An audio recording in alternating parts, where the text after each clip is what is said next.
देखा चरज भारी संतो, देखा चरज भारी, देखा चरज भारी संतो, देखा चरज भारी।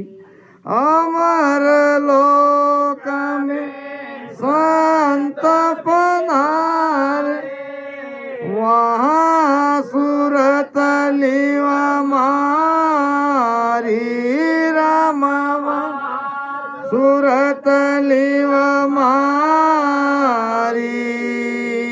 देखाई चरज भारी संतो, देखाई चरज भारी।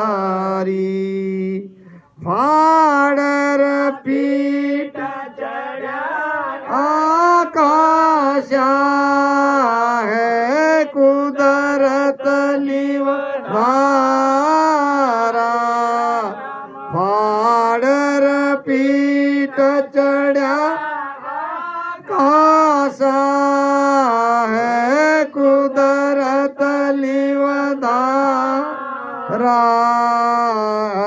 सांग योग सांग नहीं पवना, ऐसा खेल हमारा। अष्टांग योग सांग पवना, ऐसा खेल हमारा। राम ऐसा खेल हमारा। देखाई चरज भारी संतो, देखाई चरज भारी। देखा इचरज भारी संतो, देखा इचरज भारी। इचरज नाम आश्चर्य अचंबा। किसको कहते हैं आश्चर्य अचंबा? जिसको देखते ही मुंह खुला का खुला रह जाए, आंखें फटी की फटी रह जाए। जिसको कभी हमने आज तक देखा नहीं, जिसके बारे में जाना नहीं, वो अगर एकाएक हमारे सामने आ जाए तो कैसा महसूस करते आप? मान लो बहुत बड़ा सर्प एकाएक आपके सामने आ गया तो सारी रोमावली, रोम रोम में डर पैदा होगा और मुंह खुला का खुला रहेगा। इतना बड़ा सर्प, आंखें फटी की फटी रह जाएगी। इसको कहते हैं इचरज। ये तो एक बाहर का प्रमाण देके समझाने के लिए कहा। भीतर में तो इससे भी कई ज्यादा अनुभव आते हैं, जिसको देख के आश्चर्यचकित हो जाते हैं, जिसके अंदर ये घटना घटित है, जिन्होंने ये अनुभव किया है। देखा इचरज भारी संतो, देखा इचरज भारी। अमर लोक में संत विराजे। संत अमर लोक में, जिस अमर लोक में विराजते हैं, जिस अमर लोक में जाते हैं, उस अमर लोक में मेरी सुरती चली गई। उस आत्मा के आनंद में मेरी सुरती समा गई। अब वो ध्यान जो लगा, वो ध्यान अब टूट नहीं रहा है, अब लीव लगी हुई है। जब लग लीव लागी नहीं, तब लग कहनी झूठ। अगर बिना लीव लगे कोई आनंद लोक की बात कह रहा है, अमर दोस्त में जाने की बात कह रहा है, तो महाराज कहते हैं वो झूठ कह रहा है। जब लग लीव लागी नहीं, तब लग कहनी झूठ। सुन जो रे सुख राम कहे, आ पारक की मूठ। पारक की मूठ यानी क्या? पारक की मूठ किसे कहते हैं? तलवार की परीक्षा तलवार चलाने उसकी मूठ से होती है. आपण दातळा परीक्षा करानी मुठे थी दातड़ा मुठे थी तो वेदांत परीक्षा. उसी प्रकार हमारे भजन करने वाले संत की परीक्षा उनके लीव से समझती है. उनकी लीव कहाँ लगी है. कहने वाले बहुत है और सुनने वाले अनेक. रसना यूं सुखराम कहे ल्यूबंद बिरला एक. ल्यूबंद भजन जिसका होता है वो बिरला है. कहने वाले मेरे जैसे बहुत है. हमको ये हो रहा है हमको ये हो रहा है हमारा शब्द यहाँ है. सुनने वाले भी बहुत है मगर इसमें ल्यूबंद भजन जिसका लगा है वो कोई बिरले है. पायो पायो खेत है कियो कछु न जाय. जब लग सुन सुख राम के किस विद मानु आय. पायो पायो कहत है. कहने वाले ऐसे बहुत है. सुनी सुनाई बात कहने वाले बहुत है. पायो पायो कहत है कियो कछु न जाए. कियो नाम कहो. कैसे पाया. कहाँ आपका शब्द जगा. शब्द के साथ आपकी अंतर यात्रा कैसे हुई. किस किस स्थान पर क्या क्या अनुभव आया. ये जब कहेंगे तब कोई बात पर विश्वास करेगा. पायो पायो कहत है कियो कछु न जाए और जब लग सुन सुखराम कहे किस विद मानू आए. तो कहना भी पड़ेगा. केवल ऐसा ऐसा यहाँ अनुभव हो रहा है इतना कहने से काम नहीं चलेगा. 10वें द्वार में सुरती लगी है वहाँ ध्वनि सुनाई दे रही है. आपका शब्द 10वें द्वार में है. ये तब प्रमाणित होगा जब आप रसना से कंठ से सारी ध्यान की गहराई को आप समझा सकोगे या आपके शरण में जो कोई आया उनके भीतर भी आप शब्द जागरूक करा सकोगे तब आपकी बात सही है. 5 भाई थे और धंधे में हुआ घाटा. बहुत बड़ा व्यापार था और व्यापार में नफा भी मिलता है तो कभी कभी धंधा भी बैठ जाता है. अब धंधा बैठने के बाद अब क्या करे. अब 5 बन गए साधु. अब पैसा कमाने वाले व्यापारी और साधु का भेष बना के चले गए. अब इनको तो लोग पहचान ही लेंगे ना. अगर भीतर में कोई साधुपने के लक्षण नहीं है न कोई ज्ञान है न कोई ध्यान है तो वो तो पहचानने में आएगा ही. अब एक सेठ जी के यहाँ रामायण की कथा चल रही थी.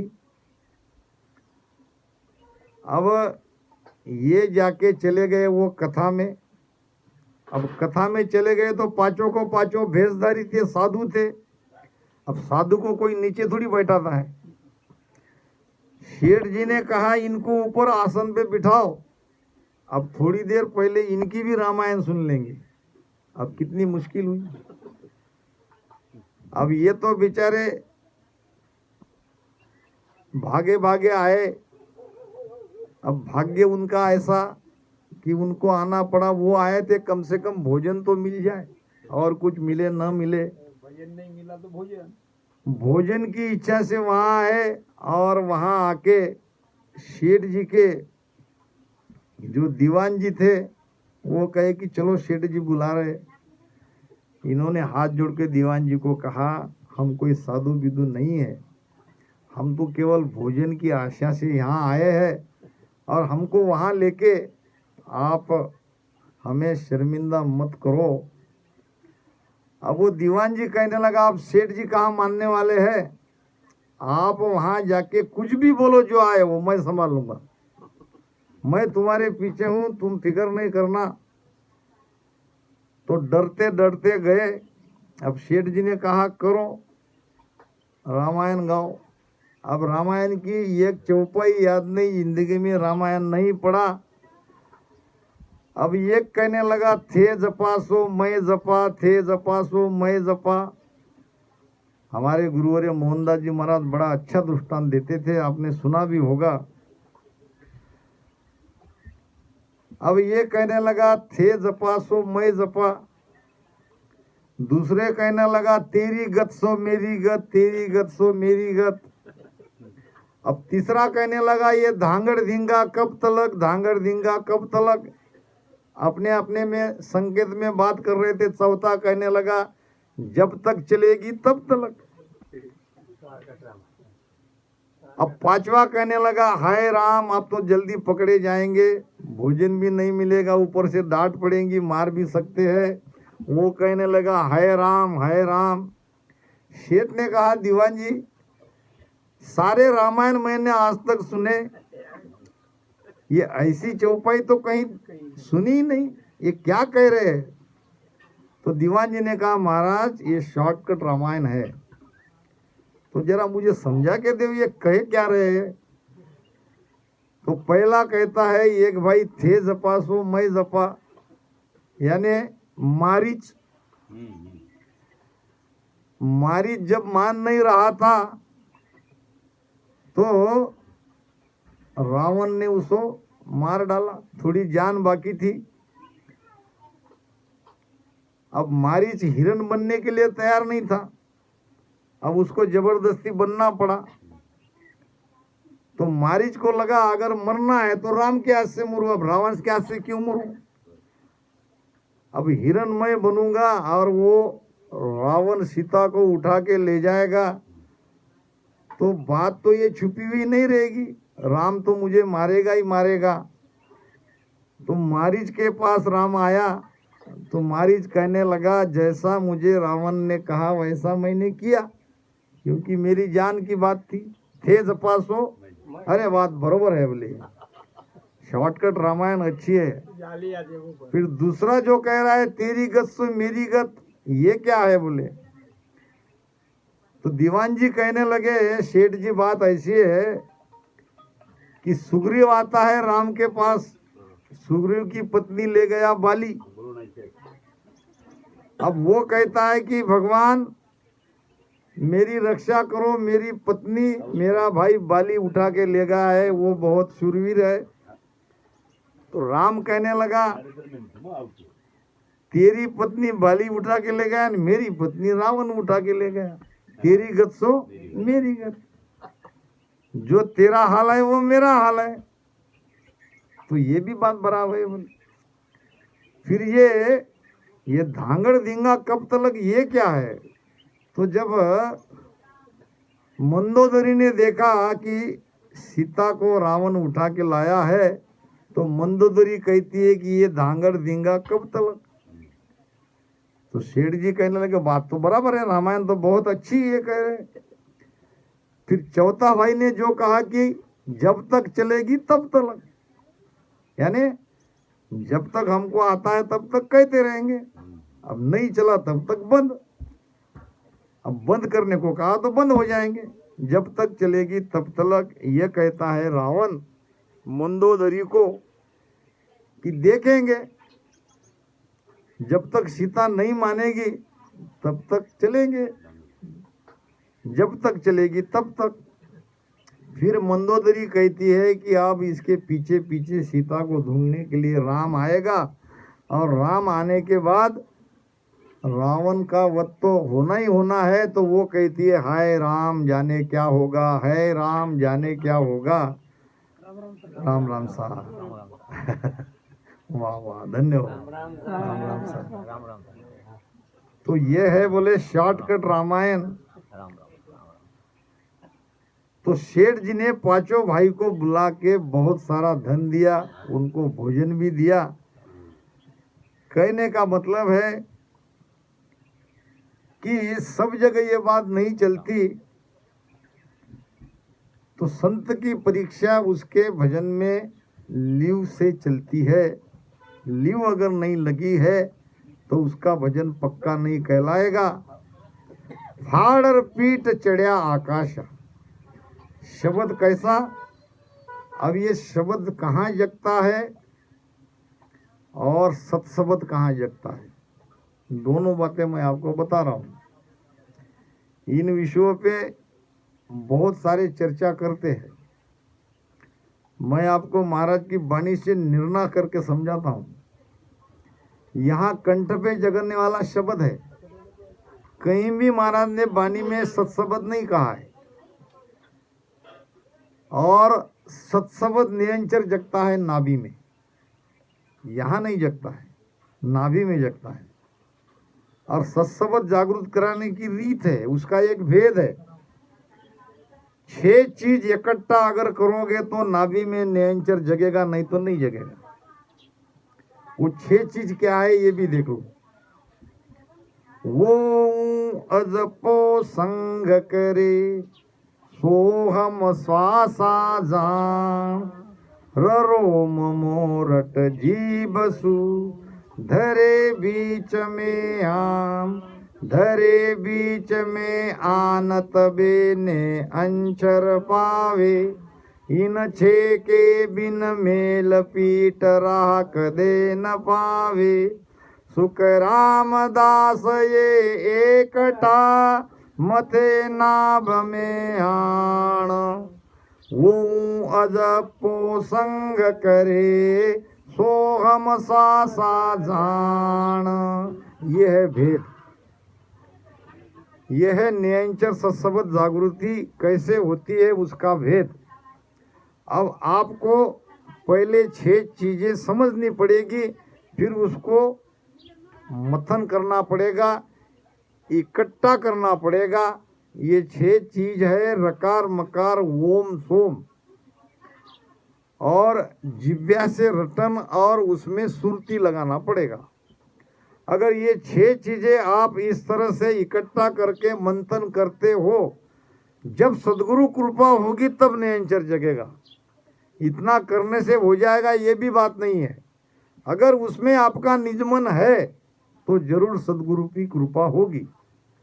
अब ओम सोम क्या है इसको पहले समझो। हमारी 2 श्वासा है, एक है बैठने वाली नीचे जाने वाली, एक है ऊपर उठने वाली। अब जो अंदर जाती है वो है सोहम श्वासा, अब जो बाहर निकलती है वो है ओम श्वासा। अंदर जाने वाली श्वासे से शरीर में चेतनता आती है, यानी प्राण वायु। बाहर निकलता है कार्बन डाइऑक्साइड। ये बाहर निकलती श्वास में हम बोलते हैं। सोहम श्वासा अंदर जाती है, बाहर निकलती श्वास में हम बोलते हैं। अब ये दोनों श्वास आती जाती श्वास में राम राम का रटन करो। ये राम नाम में रकार और मकार दोनों आ गए। रकार है ब्रह्मवाचक, मकार है मायावाचक। माया ब्रह्म का घुसलन करना पड़ेगा, इसका मंथन करना पड़ेगा। रकार मकार ओम सोम और जिव्या से रटन, ये 5, और 6वीं उसमें मन और सुरती। इस प्रकार से आप भजन करते रहोगे तो कभी न कभी सदगुरु की कृपा होगी और आपका शरीर धूजने लगेगा, बहुत जोर जोर से हिलने लगेगा, तब आपके अंदर निरंतर जग गया। ये उसका प्रमाण है। यही है कुदरत कला। के सुख राम समझ रे प्राणी, सत्य कला आ जागे, अखंड घट में वो उजियारो। अखंड, ये शरीर घटनाम शरीर में, उजाला नाम ध्वनिया, उजाला नाम जहां हमारी जानकारी में अभी तक नहीं आ रही थी वहां कुछ हो रहा है, वहां शब्द की अनुभूति हो रही है। अखंड घट में वो उजियालो, नक चक में धुन गाजे। शरीर भी हिलता है, नक से चक तक ध्वनि भी बजने लगती है। ये है निरंतर। अब ये निरंतर जगने के बाद करता क्या है, तो फाड़ पीठ चढ़िया आकाशा, ये है आकाश। पीठ को फाड़ के ऊपर आकाश में वो चढ़ता है कुदरत लिव धारा। अपने आप कुदरती वो ऊपर चढ़ता है, लिव के आधार से चढ़ता है। अब ये इसके लिए न अष्टांग योग करना पड़ता है, न सांख्य योग करना पड़ता है, न पवन योग करना पड़ता है। सांख्य योग, अष्टांग योग, पवन योग बहुत शॉर्टकट में आपको समझाता हूं। अष्टांग योग दो प्रकार के हैं। एक है यम, नियम, आसन, प्राणायाम, प्रत्याहार, धारणा, ध्यान, समाधि। ये पतंजलि वाला अष्टांग योग। अब इसमें भी गोरक्षनाथ ने 2 कम कर दिए, 6 से ही काम चलेगा। तो एक तरह से ये यौगिक मत का अष्टांग योग है, और दूसरा अष्टांग योग है शरीर को 9 द्वार को बंद करना। बाएं पैर की एड़ी से गुदा को बंद करना, दाहिना पैर की एड़ी से लिंग स्थान पर, ब्रह्म स्थान पर रखना, दोनों अंगूठे कान में और चारों उंगलियां आंख पे, होठ दोनों बंद कर लिए और श्वासा को ऊपर ब्रह्मांड में चढ़ाए, और ब्रह्मांड में चढ़ाने के बाद अनहद की ध्वनि सुने। ये भी है अष्टांग योग। और एक है सांख्य योग। सांख्य योग तो ध्यान का काट करता है, सांख्य योग ध्यान को नहीं मानता। अब कई तरह के पवन योग करते हैं, श्वासा को ऊपर चढ़ाते हैं, ऐसे कई योग संसार में है। महाराज कहते हैं कि मैंने न अष्टांग योग कहा किया, न सांख्य योग किया, न पवन योग किया। अब ये सांसों सांस में राम राम रटन करने से ये नियंचर जगा, और नियंचर स्वतः ही ऊपर चढ़ गया। उलटर गंग चढ़ी गिरनारा, छूटी से सर धारा राम। उलटर गंग चढ़ी गिरनारा, छूटी से सर धारा। करनी सकल ज्ञान कर दे ज्ञान, करनी सकल ज्ञान कर दे क्या। सत शब्द तो न्यारा हो संतो, देखा चरज भारी। अब ये गंगा कौन सी है ये समझो, कहाँ से उलट रही है, उसका उद्गम कहाँ है, कहाँ जा रही है। ये गंगा है सुकमणा। सुकमणा यहाँ मूलाधार से, यानी ब्रह्मस्थान और गुदा के बीच में से, ये रीढ़ की हड्डी के अंदर से ऊपर जा रही है, और यहाँ से वो हजारों धारा से बहती है, नीचे उसका रस टपकता है। उलटर गंग चढ़ी गिरनारा, छूटी से सर धारा। करनी सकल ज्ञान कर दे क्या, सत शब्द तो न्यारा। ये सत शब्द करनी में नहीं है, ज्ञान में नहीं है, ये प्रेम से जगता है। जागे नाव प्रेम सुभाई, और प्रेम बिना नहीं और उपाय। जो सांसों सांस में मन को सुरती को लगा के प्रेम से रटन करेगा, उसके अंदर में ये स्थिति होगी, उसकी सुकमणा खुलेगी। बादल बीज बिना इंद्र गाजे, तीन लोक के माहे राम। बादल बीज बिना इंद्र गाजे, तीन लोक के खट सुन राग छती सोन्यारी, खट सुन राग छती सोन्यारी। अखंड खंडे कछुनाई ओ संतो, देख्याई चरज भारी। अब यहाँ भीतर में, भीतर का आकाश जैसा बाहर का आकाश है, वैसा भीतर का आकाश। यहाँ कोई बादल गर्जना नहीं कर रहे हैं, मगर शब्द की ध्वनिया बादल के जैसी सुनाई पड़ रही है। अब यहाँ बीज भी नहीं है, मगर बिरे रूपी बीज भी बाहर बीच बीच में आ रहे हैं। बादल बीज बिना इंद्र गाजे। इंद्र गरजने का मतलब बारिश होना। तीन लोक के माई, ये तीन लोक के अंदर में ये सुकमणा का आनंद आ रहा है। सुकमणा का जो भजन है वो नीचे बरस रहा है, रस टपक रहा है।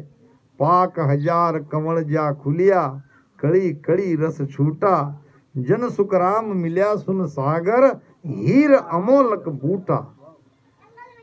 तो खट सुन राग 36 न्यारी, 6 प्रकार के राग और हर राग की 6 प्रकार की रागिनियां यहाँ पे सुनाई देती है। कभी मुरली, तो कभी डप, तो कभी भ्रमर गुंजार, ऐसे 10 प्रकार के अनहद के बाजे सुनाई देते हैं। इस 10 प्रकार के बाजों में 36 प्रकार के राग रागिनियां सब आ गई।